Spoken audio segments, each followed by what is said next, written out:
Big Fibbers Storytelling Festival. Learn more right after this. My college offers classes that meet my educational and career goals. With opportunities outside of the classroom. Where the faculty know me by name. My college can prepare me for my career. I can earn an associate's degree and transfer credits to a bachelor's. My college is a state college within the university system of Georgia. My college offers courses that fit my schedule. It's where excellence begins. We are. We are. We are. We are GHC, Georgia Highlands College.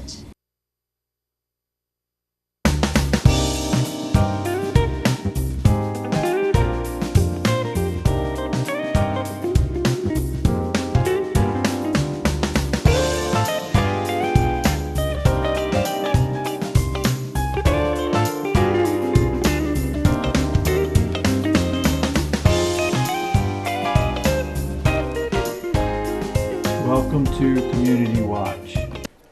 Greg, Doc, how are you? oh, I won't complain too much.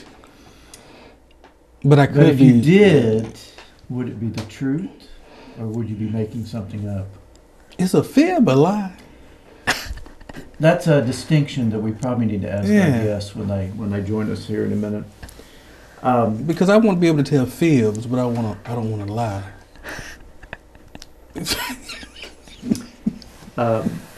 It's an interesting distinction. Yeah. We'll have to. We have ask to about find out from the that. pros, huh? Yeah. Really, it's a word that's related to storytelling, and So I can tell a story. yeah, you can tell a story. You can tell an excellent story. Yeah. I've heard several of those stories.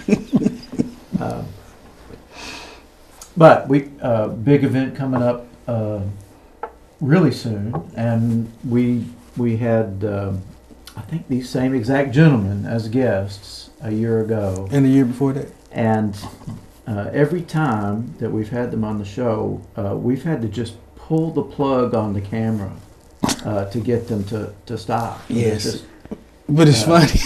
Yes. So it'll be a very relaxing show for Yes, us. it We will. won't have much work to do there. Big Fibbers Festival is coming up.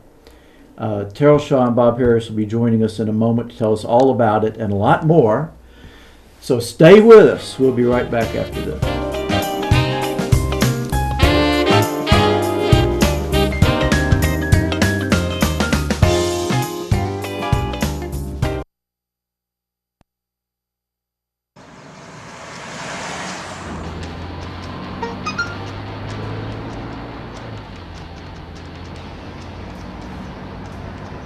The average text takes your eyes off the road for nearly 5 seconds.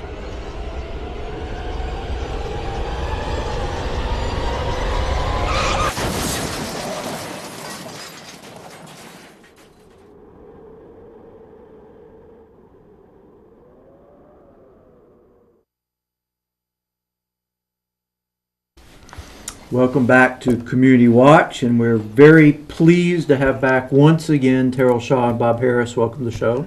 Hello. Glad Good to be here, Um, John and Greg. So we only have time for one question. So what should it be? Oh, that's a hard What's one. going on? Your festival's coming up again. Oh, fun times are here again. Okay. So this is the third?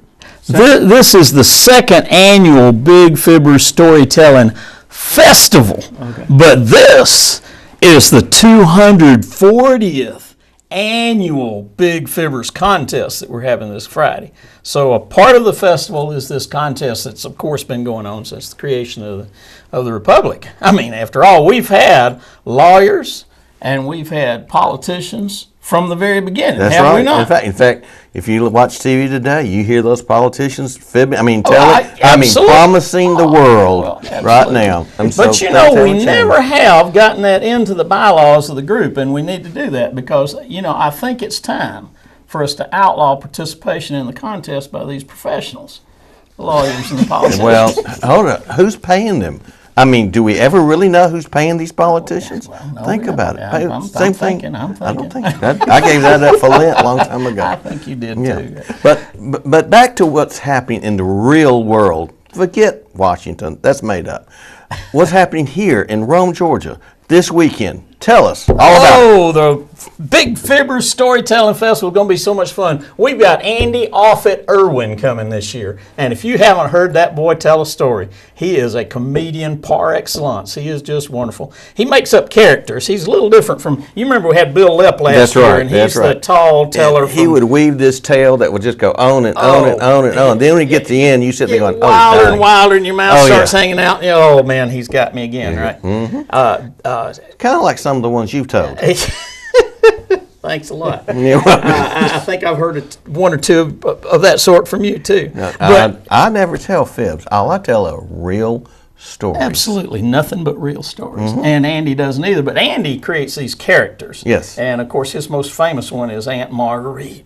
And if you grew up in Georgia, you have known an Aunt Marguerite somewhere along the way. And so, you know, he'll tell about Aunt Marguerite and all these other characters, and he'll have you roped in no time. So this is only the second one of these. This is the second one of the festivals. Now, the Big Fibbers contest of the modern era really dates till about 2010 or so.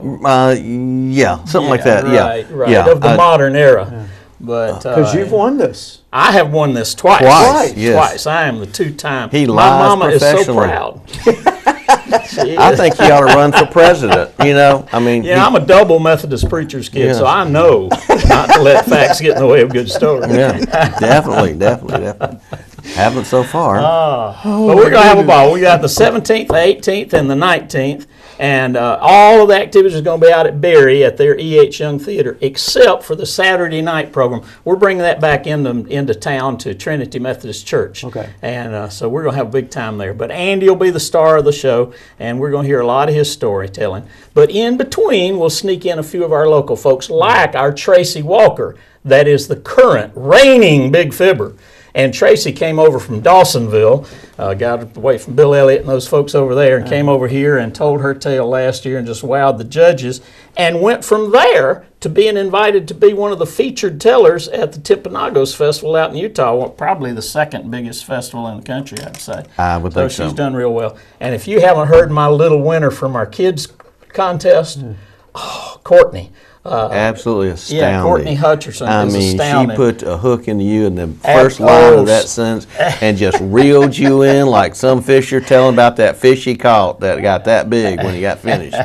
I've She taken was her around to beautiful. several of the civic clubs with me to tell her tale to promote the festival, and she's had them right there. She's had them right there. Oh gosh, is she ever good? So I'm curious. So because clearly this is an art form. It's just It is. And so when did both of you kind of discover, for our audience who don't remember, when did you kind of discover that you had this it ability? about first sentence he said when he could speak.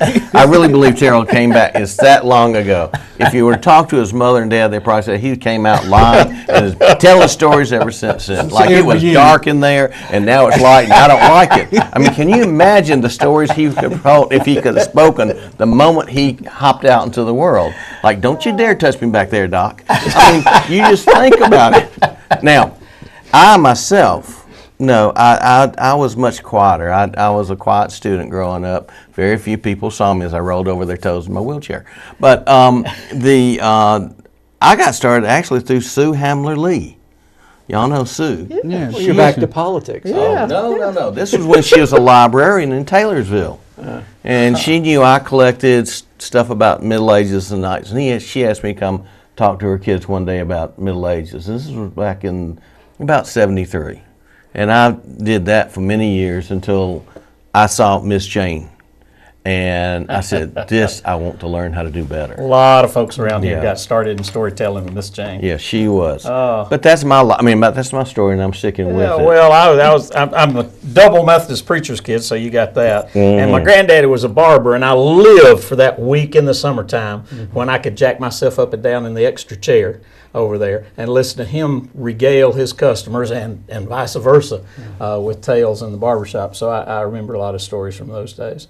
But Yeah, and I'm an elementary school teacher, so I was going to say you Yeah. both have been school teachers. Correct. Right. Yeah. There's got to be a connection there too. You got to be able to tell a story if you're going Yeah. to In tell a them minute. kids. I mean, I taught 8th graders, and you've got to, an 8th grader's, he's or she is dealing with hormones more than history, and so you got to tell them, in Southern Missouri Compromise, you've got to figure out some way to get them interested in what's And going you had on. to have a legitimate way to bring these swords and things to Yeah, I go know. with I you, mean, right? when you collect swords, it's I'm a free bleeder, so what should I collect? Do wood carving and swords, that's a smart thing to do. I would tell you how I lost this finger, but, that's another tale. I'm sure there's a story there. Yeah. Multi-tales. I hope these folks will come out Thursday night, Friday night, and Saturday night. On Friday night for the contest, we've got 14 fibbers coming from 10 different towns in Georgia. This year we only have 3 local tellers this time around. Oh, really? Yeah. The rest of them are all from out of town. So did from they all have over to Georgia. audition to get? Well, actually, no. No, it was first come, first served. The first 14 And some of those out-of-town folks said we're getting in there early this time because we had a waiting list last year and we got a little bit of a waiting list this year too. So yeah. Yes. Yeah. So, We are the nationwide, we are the Big Fibbers contest. what do you mean nationwide? I'm sorry, You global. put Big Global. Fibber in your Google and you're not going to find anybody except some little group of singers over there in England somewhere, but that doesn't count. England? We're it. Yeah, bigfibbers.com. What language they speak? You can go to bigfibbers.com or Big Fibbers on Facebook and find out everything you want to know about our group. And we're really anxious for folks to come and enjoy this. It's going to be a big time. So how big is nationally are the Big Fibber contests? Because you say it's one in Utah. How many? No. That's a storytelling. Storytelling. contest. Okay. Professional storytelling is going on all over the country. The biggest festival is one in Jonesboro, Tennessee, the National Storytelling Festival that's been going on since about 71 or so. I think so. Something Early like that. 70s, definitely. And I go up. This will be our 8th straight year going up, I believe, and listening to tales up there, and that's You have great fun. different genres of stories. I mean, stories who teach a lesson, stories that do a moral, stories are just comedy stories. But Big Fibbers is a unique feature of storytelling because it is purely entertainment, and sometimes it has a little kick at the end and kind of go, makes you think. But the idea is just to tell a story, to weave it in and get somebody in there, and then at the end go, gotcha. So you just got to experience, huh? Got to experience it. That's why you need to be there. Yeah. That's why you need to be there. Absolutely. You'll get a big kick out of it. Friday night, when you see 14 people get up there and weave these stories, and you'll sit there and go, how they do it. And they do it so well. I guarantee you'll be amazed, and you'll come back saying, this is the best entertainment I've had in a long, long time. It's fun. So then is the Big Fibbers unique to Rome? Yes. Yes, the Big Fibbers are unique to Rome. Okay. As I said, you can Google it. You won't find anybody except that little group over in England somewhere. Don't count us. We're it. Yeah, but there are other liars contests Yeah. around the country, but of course, folks in Rome wouldn't lie. No. Yeah, and you actually were asking about the difference between a lie and a fib. And it's so simple. I would thought you'd get it. Spelling. That doesn't work for me. I wanted a technicality, so I didn't lie. I told the field now. Well, I know that when the local organization, which is the Ridge and Valley Storytelling Guild. Shoot, we are incorporated with the state of Georgia now. All right. Well, I know that when the Ridge and Valley folks do poetry night, or at least the last couple of summers, it has been packed. I mean, wall to wall folks. We I mean, filled it up. there is a hunger for this. Oh, there is. A lot of folks now are getting into the moth. I'm sure you're familiar with the moth. So a lot more of the personal storytelling is coming into storytelling now. It's always been a part of it, but we've had a great time with that lately. And our children's stories that you'll hear on Saturday, a lot of those are more personal stories rather than tall tales. Mm-hmm. Yeah. Well, we're coming up on a break here, Already? so you can breathe now. But we'll be back with a lot more, so do not go away. We'll be right back.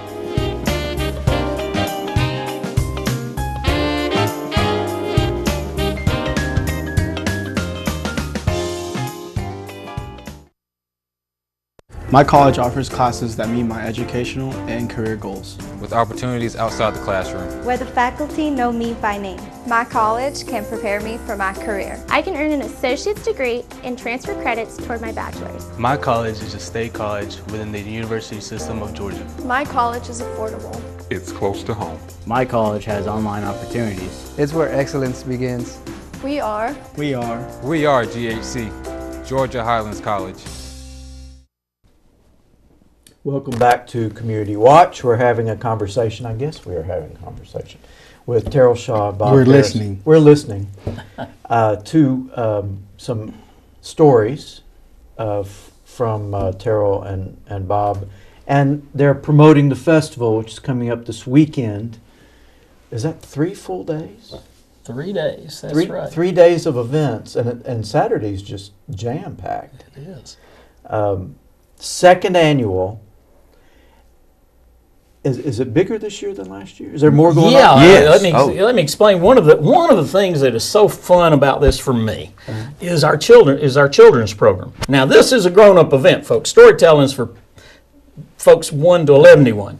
But one of the goals that we've had from the beginning is to promote storytelling for all ages, and so we have started something called the Debbie Brown Young Tales program through the schools. Last year we had 3 schools involved and about 75 children, I think. You and Miss Jane did it together. Yeah, Miss Jane and I did it together.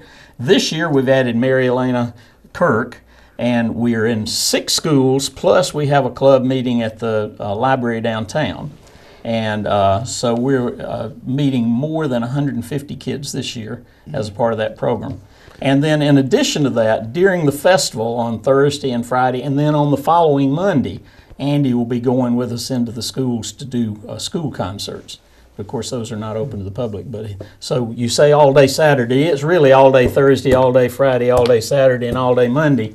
But a lot of the programs will be in the schools during the day. But the part of the Saturday event where kids are telling stories, is that in the afternoon? That's at 3 o'clock in the afternoon out at Berry. Now that is open free. And We that- accept donations to help actually to fund the school program, because we use a program that Donald Davis, who is an internationally known storyteller, he has a teaching program that they have been using in the classroom to help promote this. I mean, you'd ask a kid what happened, and they start telling you, why did they got their pants torn or something, and it weaves into a story. And all we're trying to do is get them to learn how to really weave this into a story. In Take 32 their natural gifts and expand them. Exactly. It's the best children's writing program that I've been involved with. It's a wonderful way to approach writing, because after all, you speak before you write, right? Speak before you read, and Speak before you think. Yeah, sometimes. Yeah. give me a break here. I thought that was my job. I'm just straight man. But the kids have a great time telling their stories, Yeah. and after we've done some of that storytelling, after a while they want to write it down. They're after you to get a chance to write it down. So you have selected. For those, we have selected 14 kids to tell stories on Saturday. Yeah, I think it'd be good if you just ran through, because this is a lot, It's a lot. and we So- want people to make sure they have opportunity. Yeah, let's make sure people know exactly what's happening when. So Thursday. opening night, 7 o'clock out at Berry at the Young Theater out there. 7 o'clock, and that'll be an Andy Offit Irwin concert. We're going to have a big time with him, but interspersed in his stories will be 3 very short stories, one from our last year's children's champ, from this year's, and from last year's grown-up champ, and from yours truly. Wow. And then And that's at 7 o'clock. that's at 7 o'clock out at Berry. Okay. So then Friday. That's the contest, and that's when we'll have 14 adults competing for the Big Fibbers Prize for 2016. All right. So that's Friday, and on Saturday, there is a workshop for storytellers. Yeah, and that's open to anybody that's interested in writing or storytelling. Andy off at Irwin will be presenting the process that he goes through in creating stories, and his are always funny. So you're going to get a lot of tips on how to include humor in your storytelling.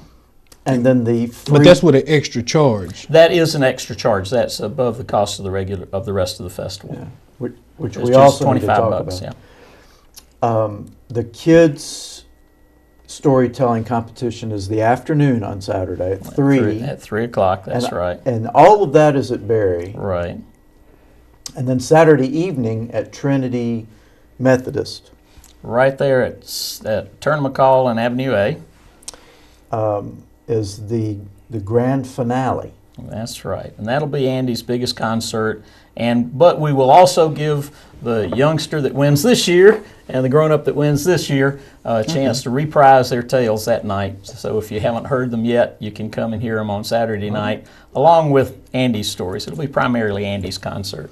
So if you want to go to the whole business, it's $25 for a ticket. $25 will get you into all 3 of the evening events. And of course, the afternoon event on Saturday is open for free. And if you want to do the workshop, it's $25 more, extra for the workshop. Then that's Saturday morning. That's a 2.5-hour workshop on Saturday morning, yeah. And if for some ridiculous reason you only want to go to one evening event, that's $10. That's $10. That's right. Okay. We were going to charge pretty inexpensive entertainment. We were going to charge $45 for a single event, trying to get people to buy the whole thing, but I was told that wasn't a good idea. No.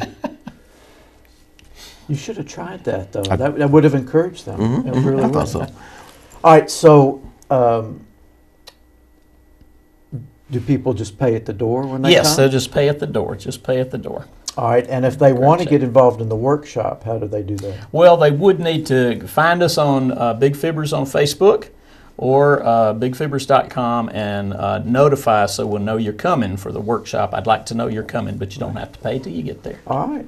Yeah. I think there's no way I'm going to be able to summarize this at the end. No. It's too much. Well, we're real appreciative, too, of our sponsors. Berry College School of Education is one of our sponsors. The Greater Rome Convention and Visitors Bureau. Our local library, the best local library anywhere to be had, is right here, and they've been awfully supportive of us and helpful to us. And the Northwest Georgia Credit Union has been a sponsor this year, too. So thanks to all of those folks and, of course, our Ridge and Valley group.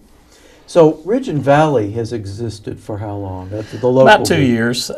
You may know that Debbie Brown was just one of our wonderful local storytellers, and she was the one that would kind of get us together, wouldn't she, Bob? She'd kind of get something going. Let's have a Old Ways Festival out at Chieftains or whatever, you know. Terrell, can you come tell an old Appalachian story? Or Bob, show off your weapons or something, you know. Do King Arthur or something. Yeah. And typical things at Chieftains. Cherokee used, broadswords out of England, but that's all right. It well, she did the Celtic I know. / Cherokee. Yeah, I still haven't quite understood that one. But what a wonderful time we had. And I didn't wear a then she came kilt. up with the Big Fibbers idea and did that for several years. And it was always just a small local event. But in talking with Debbie, several of us talked about how we wish we'd have a national teller come here and introduce folks to real professional storytelling. And so it kind of in her honor, when Debbie died 2 years ago, we decided we don't have to get organized. We don't have Debbie to help us out here. So we organized the group and decided, all right, we're going to have a festival. And last year it was very well attended. It was well attended. Oh, yes. It was. Right. We had folks We were from very pleased with it. Far and near and far. And the sponsors who have encouraged us have encouraged us more to get this, like I said, into schools. And we've gotten into more schools this year than we did last year. I feel that we got to start at the foundation. We ended up having to turn down a couple of schools. I don't know how we're going to expand it, but I want to think of ways that we can get it into other schools too. I can see that, though. I mean, in school, as you all three of you know, sometimes the writing process in and of itself is intimidating. Oh, can you remember? I remember 4th grade, Miss Matilda Brown set you down with a blank sheet of paper in front of you, write a story. Nothing is more scary than that blank piece of paper. But this program's so great. We start off right and say, well, first of all, we'll play a clip of Donald Davis. Telling one of his stories, from his real experiences. And then one of us will tell a story from our real experiences. you know, you if you're going to learn to cook, you're going to watch somebody cook first, right? So you have to watch somebody do it first. And then we start talking, well, what's happening in these stories? Well, there was trouble. There was trouble, wasn't there? Have you had trouble, Don? There's always trouble. You've had trouble. Donald tells a story about coloring on the wall. Well, I mean, how many of us had trouble for writing or coloring or doing something somewhere we shouldn't have? That's a trouble. So I've never done that. I bet you haven't. Never have. And so we go through some of those things, and I'll actually list some of the types of trouble that have happened in my life and other lives. Don't look at me. I'm semi-innocent. Yeah, he's innocent over there. But those kids are, I'll say, jot down a word or two in your trouble, on your trouble list here. By the time the first session is over, the kids have anywhere from 10 to 20 troubles written down. Then we save a few minutes. Even the first one, we save a few minutes of the lesson to say, well, now, is there somebody who would stand up and tell us a little bit about one of your troubles? And they're fighting over, see who can get the chance to tell about their troubles. And they have a great time. And then we talk about, well, how can we make that trouble? And, were there some people involved in that? Where did it happen and when did it happen? And there's the people involved, Yeah. And what did you learn from that? By the time we get through, they've got a structured story. Yeah. Wow. Makes me want to go write one now. You've had some trouble, haven't you? I can look at you. You've had some trouble. Not me. I'm like you. You're semi-innocent too, right? Semi-innocent, yes. Stop semi-innocent. laughing. I'm going to have to use that. But I can see how that could be so important in the schools. It is. And really, it's every time y'all come on this show, it just makes me think of my grandmother. Because we would sit on the porch and she would tell us stories. And I hate it because now those stories have gone. We didn't write them down. We didn't keep them. And you remember bits and pieces. But that was just so entertaining to be around her and my grandfather, just listen to them tell stories. And it's like we have lost a lot of that within our communities, that just pure entertainment and creativity and storytelling. It's like it's just kind of, maybe I'm just not connected, but it seems like we've lost you're right. a lot of it. Absolutely right. Donald. I lost my mother 2 weeks ago, and I was sitting there thinking about some of the things she told me, and I was trying to remember, and they're already slipping away. Oh man! And it hurts me to think about that. I think that's what I miss most. It hit me more when my dad died, and about a year later, I was looking through a scrapbook of World War II, and I saw where his ship had been. And in my history, I had learned about those battles, and yet I didn't know it when he was alive to ask him, and there's no way I can find out now. Get those stories told, and now everybody's got their little gadget. They can record it on and save it. And you can save it just like that. So some stories I would just as soon not get recorded. But oh no, those are recorded by other people. Those are the best ones. Surest way to kill your granny is to quit telling her stories. Yeah. We're coming up on another break. We will give you some details when we get back. Do not leave yet. Stay with us.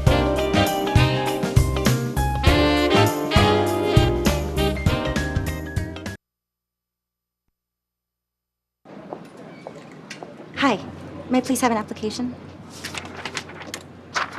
Thank you.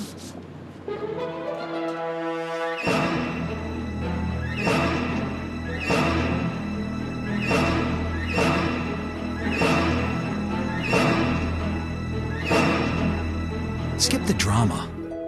Get your diploma. Okay. Take that first step towards a better future. Find free adult education classes at finishyourdiploma.org. Welcome back to Community Watch. We've been listening to Terrell Shaw and Bob Harris talking about the Big Fibbers Storytelling Festival, which starts Thursday evening at Berry College at 7 p.m. And there are events every night through Saturday night.